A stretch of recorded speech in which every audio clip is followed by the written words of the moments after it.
Good morning, all. Good morning, and welcome back to Code Affairs.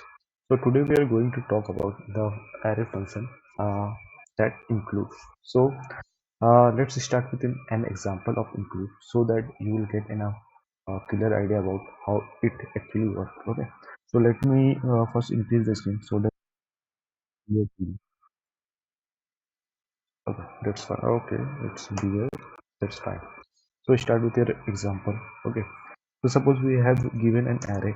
Okay, and that contain a some number, that is 1, 2, 2, 3, 4, and 5. Okay, so and we have to display some message for some condition. Suppose we have to display a message if the number is 3 is present in that array or not. So what we can do, that we will take a function that is present. Okay, is present.